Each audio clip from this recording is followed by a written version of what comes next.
La technologie est presque devenue le support de nos vies. Sans elle, il semble que le monde s'arrêterait de tourner et que la société tomberait. Nous passons la plupart de notre temps collés à nos gadgets, à nous entendre dire que nous devons acheter la prochaine meilleure technologie, plus puissante, plus rapide et dotée de nouvelles fonctionnalités. Nous entendons des nouvelles sur le développement de l'IA, les nanopuces, un avenir où nous pouvons télécharger notre conscience sur le cloud et atteindre l'immortalité. Mais avons-nous le choix en la matière? Ou la technologie mettra-t-elle fin à l'humanité telle que nous la connaissons? Bienvenue dans l'agenda du transhumanisme.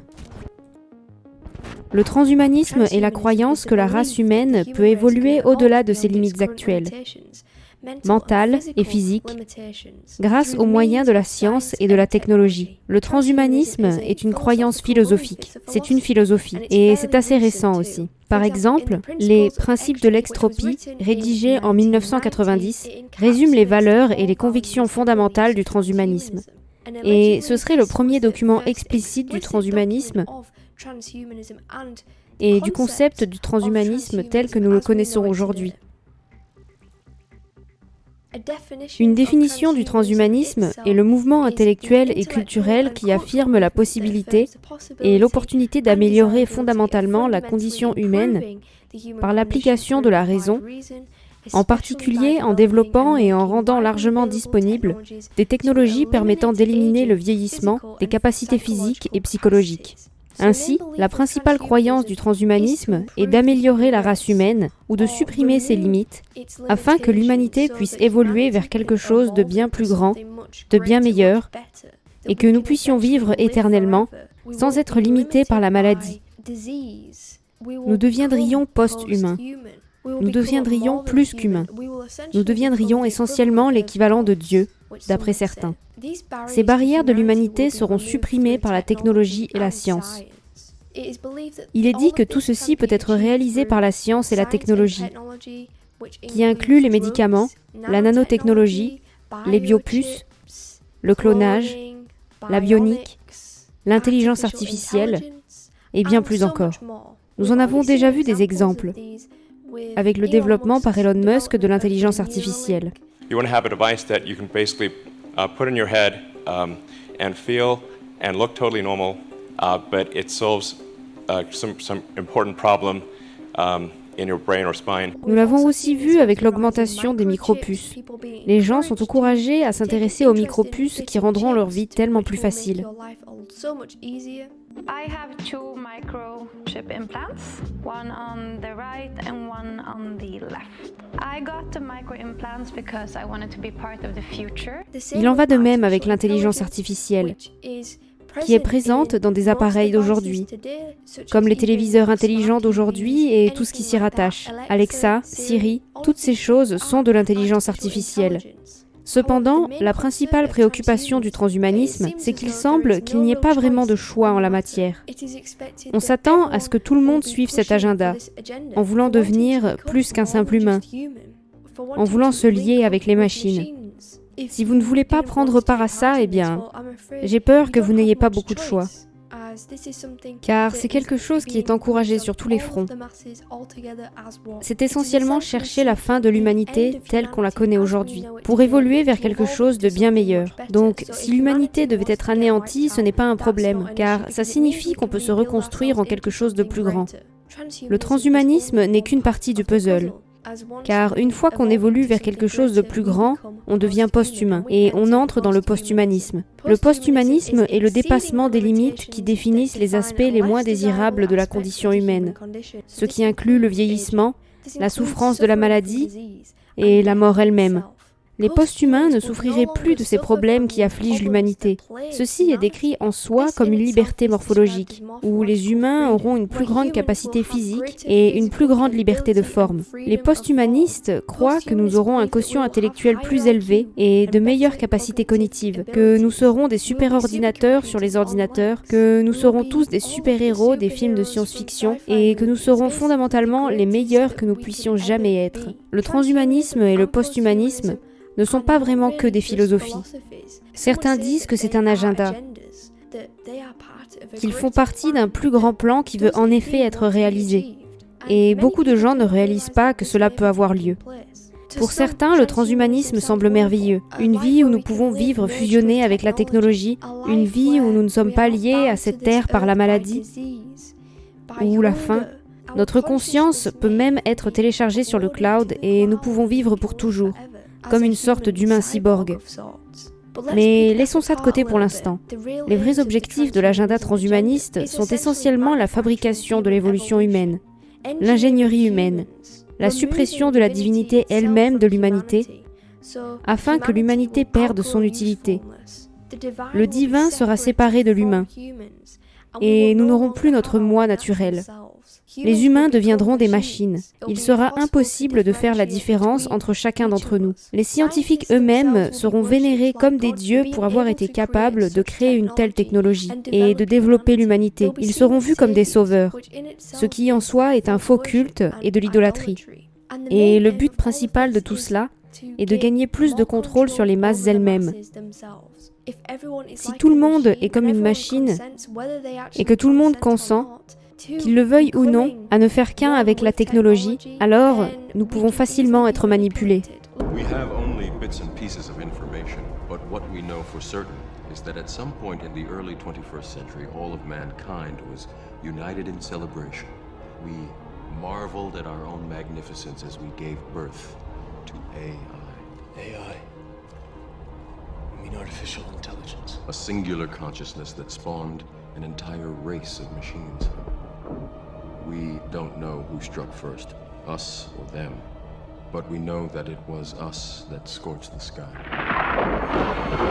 At the time, they were dependent on solar power, and it was believed that they would be unable to survive without an energy source as abundant as the sun.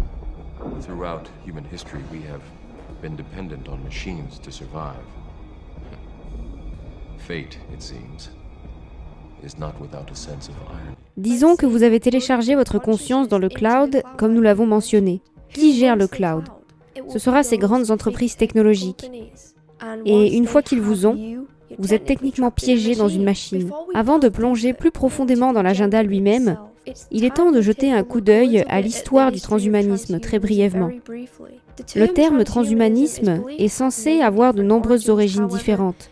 Cependant, le terme lui-même n'a pas vraiment été exploré correctement jusqu'à très récemment dans la Divine Comédie de Dante Alighieri en 1312. Transhumain a été utilisé pour la première fois et sa définition était de passer au-delà de l'humain.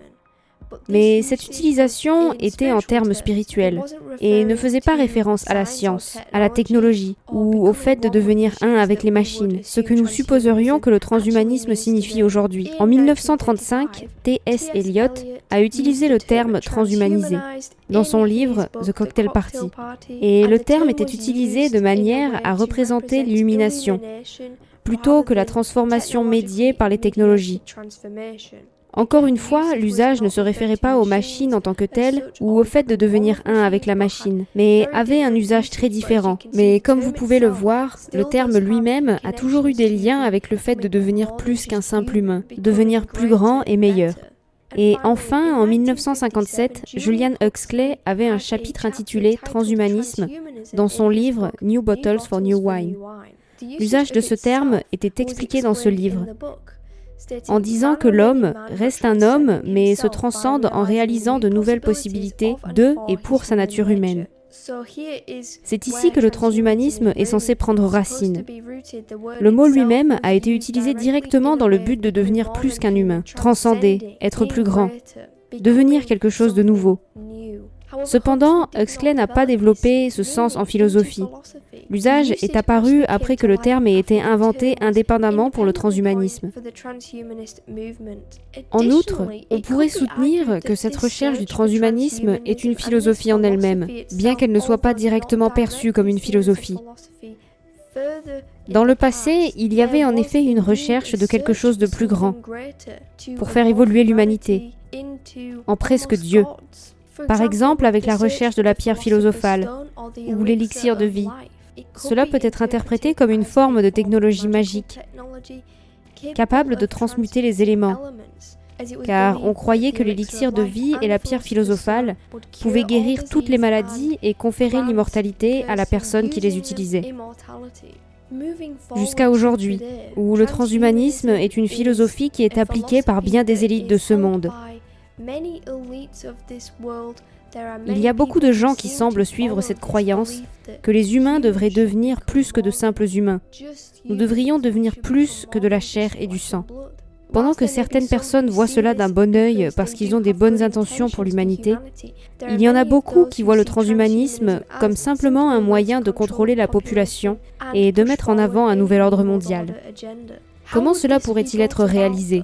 Le transhumanisme fait partie de la 4e révolution industrielle. La 4e révolution industrielle est un concept qui a été fortement poussé par le Forum économique mondial. Le Forum économique mondial est essentiellement un rassemblement des élites où elles décident des programmes à mettre en place contre l'humanité. L'avenir de l'humanité au profit des élites pour contrôler la population et manipuler ce qui se passe. Mais publiquement, elle déclare être une organisation internationale pour la coopération publique-privée. Le Forum économique mondial lui-même a été créé en 1971, d'après eux, et c'est une organisation à but non lucratif, d'après eux, avec son siège se situant à Genève, en Suisse. C'est censé être indépendant, impartial et non lié à de quelconques intérêts. C'est ce qu'ils disent.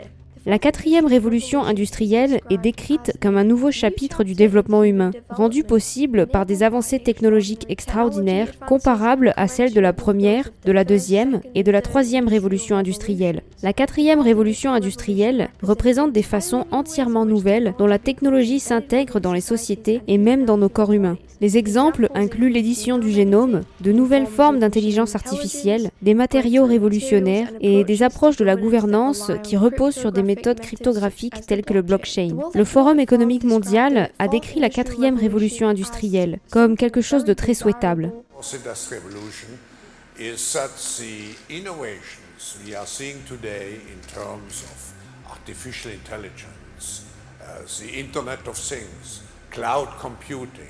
Advanced robotics, and many others, together constitute a new phase in human development, on par or even exceeding previous industrial revolutions in scale and impact. COVID-19, if anything, has accelerated this ongoing industrial revolution. Put a sock in it. No one cares. Cela signifie que le monde entier vaincra la pauvreté. Personne n'aura faim. Le monde lui-même deviendra plus vert. Nous utiliserons des technologies vertes. Nous serons tous interfacés comme une grande société et connectés les uns aux autres. L'État lui-même s'occupera de nous, et pour ce faire, il utilisera ces technologies qu'ils ont décrites. Tout cela semble être une grande utopie pour certains, mais d'autres pensent qu'il y a des objectifs et des desseins néfastes derrière cette poussée du transhumanisme. La première révolution, qui a commencé dans les années 1700, utilisait l'eau et la vapeur pour mécaniser la production. La seconde, entre les années 1800 et la Première Guerre mondiale, a progressé vers l'énergie électrique pour créer le système de production de l'électricité. La troisième a utilisé l'électronique et les technologies de l'information pour entamer le processus d'automatisation de la production. Et enfin, la 4e révolution cherche à s'appuyer sur la troisième et est qualifiée de révolution numérique. Schwab décrit cela comme une fusion des technologies, qui comprend la sphère physique, numérique et biologique. Klaus Schwab veut que l'humanité se transforme en machine. Il pense que ce lien entre la chair et le métal est quelque chose à voir comme une merveilleuse opportunité pour nous de dépasser nos limites. Alors qu'en réalité, il ne s'agit pas de cela du tout. Il ne pourrait pas moins s'en soucier. Klaus Schwab est à la tête du Forum économique mondial. Il est en gros le directeur. Vous l'avez peut-être déjà vu quelque part. Et il a parlé ouvertement de Build Back Better et du Great Reset. Some would say to build back better, we would say to really have a great reset. Il veut que le monde évolue vers une vraie civilisation mondiale. La destruction de la société elle-même en une seule société gigantesque. Il n'y aura plus de petites sociétés éparpillées dans le monde. Tout le monde sera un. Il n'y aura plus moyen de différencier les villes, les villages, les pays eux-mêmes. Tout sera contrôlé par un seul gouvernement. et bientôt des technologies qui ont plus de pouvoir que nous croyons en avoir actuellement. Il estime que cette 4e révolution industrielle offre la possibilité de robotiser l'humanité et donc de compromettre nos sources traditionnelles de sens, le travail, la communauté, la famille et l'identité. Toutes ces traditions, les croyances et les valeurs qui nous tiennent à cœur n'existeront plus. Elles sont considérées comme très dépassées pour le Forum économique mondial. Si nous avons des valeurs, alors nous avons une morale. Et c'est quelque chose qui n'est pas très bon pour le Forum économique mondial, parce que cela signifie que nous sommes des personnes individuelles. Et qu'en tant qu'individus, nous pouvons penser par nous-mêmes, ce qui, encore une fois, n'est pas une très bonne chose. Si nous supprimons ces valeurs, nous supprimons les traditions, et nous supprimons les normes de la société, comme avoir une famille, être religieux, avoir une identité, être capable de penser par soi-même, aller au travail, faire ce qu'on aime. Si on enlève ça, alors on peut être modelé en ce que les élites veulent. Et ça implique en partie d'être modelé en machines qui font simplement ce qu'on leur dit. Si les gens savaient ce qui se passe et que le gouvernement et ses élites s'avançaient et disaient « Écoutez, nous voulons aller de l'avant avec cette idée de transhumanisme que nous avons. Cela signifie que vous n'aurez pas vraiment d'identité, vous ne posséderez rien, vous ne serez même pas propriétaire de vous-même, car nous posséderons la technologie que vous implanterez en vous. Qu'en pensez-vous? Pensez-vous que c'est une bonne idée? La majorité dira probablement non. Car pourquoi quelqu'un voudrait-il être contrôlé par une puce en lui? Pourquoi quelqu'un voudrait-il accepter un programme qui signifie qu'il n'est plus en contact avec son moi naturel? Pour contourner cela, les élites utilisent l'ingénierie sociale. L'ingénierie sociale est une façon de manipuler les masses. Il s'agit de faire de la société ce que l'on veut qu'elle soit. Il s'agit de mettre en place un changement, forcer le changement d'une manière telle que les gens ne remarquent pas vraiment qu'il a lieu. Édouard Bernays, dans son livre Propagande, qui a été écrit dans les années 30, a décrit cela comme une méthode de contrôle mental. Il affirme que la manipulation consciente et intelligente des habitudes et opinions organisées des masses est un élément important de la société démocratique. Ceux qui manipulent, ces mécanismes masqués de la société, constituent un gouvernement invisible qui est le réel pouvoir de nos pays. Nous sommes gouvernés, nos esprits sont modelés, nos goûts sont formés, nos idées sont suggérées, en grande partie par des hommes dont nous n'avons jamais entendu parler. Ce sont eux qui tirent les ficelles, qui contrôlent l'esprit du public. L'ingénierie sociale est réalisée par de nombreux moyens. Elle est réalisée par la programmation prédictive. Nous verrons quelque chose à l'avance à la télévision, dans un film, peut-être même dans un journal. Un petit indice de ce qui va arriver, de sorte que lorsque le changement se produira, nous ne serons pas aussi effrayés et nous l'accepterons simplement. Nous l'accepterons aveuglément parce qu'inconsciemment nous savions que cela allait se produire. Comme je l'ai dit, la programmation prédictive peut avoir lieu via différents supports. Cela peut se produire à la télé, et c'est activement le cas.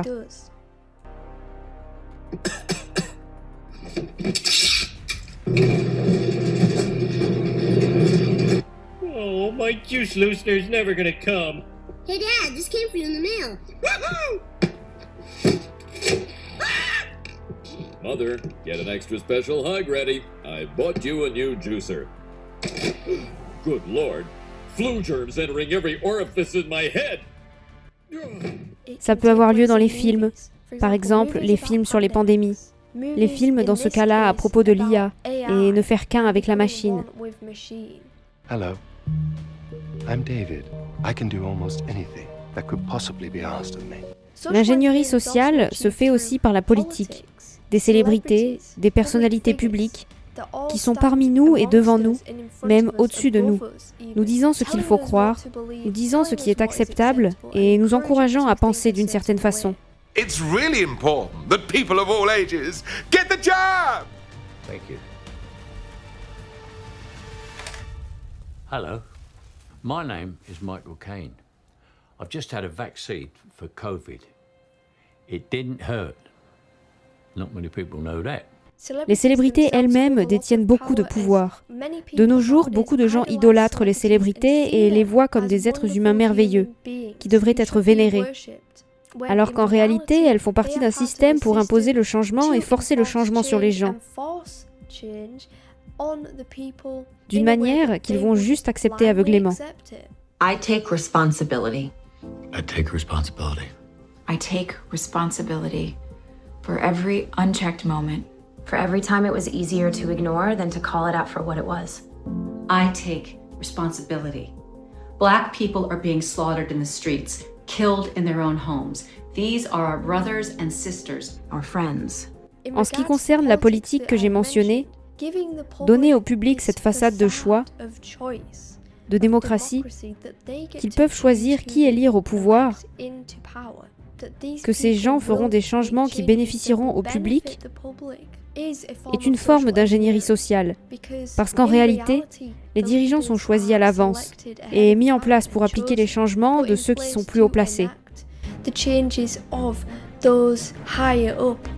We have put together, I think, the most extensive and inclusive voter fraud organization in the history of American politics. Ces élites veulent imposer un certain agenda, dans ce cas un agenda transhumaniste, à la population. L'ingénierie sociale est un bien plus vaste sujet. Et nous n'avons fait qu'effleurer la surface de ce qu'est le transhumanisme, ce dont il s'agit, pourquoi il a lieu, comment il sera réalisé et par quels moyens il sera réalisé. When you enhance the brain, when you make the human body full of sensors, these sensors are capable of collecting data. So these are new exciting technologies. Il y a tellement de choses à approfondir sur ce sujet. Rejoignez-moi la prochaine fois. Nous explorerons l'ingénierie sociale et les moyens par lesquels l'ingénierie sociale est réalisée. Des exemples, et vous pourrez alors décider par vous-même si vous pensez que le programme du transhumanisme est en cours et si vous remarquez des signes de programmation, des preuves évidentes de manipulation de masse. N'oubliez pas de partager les contenus qui vous intéressent et un grand merci à tous ceux qui, grâce à leurs dons, me permettent de continuer à traduire des vidéos.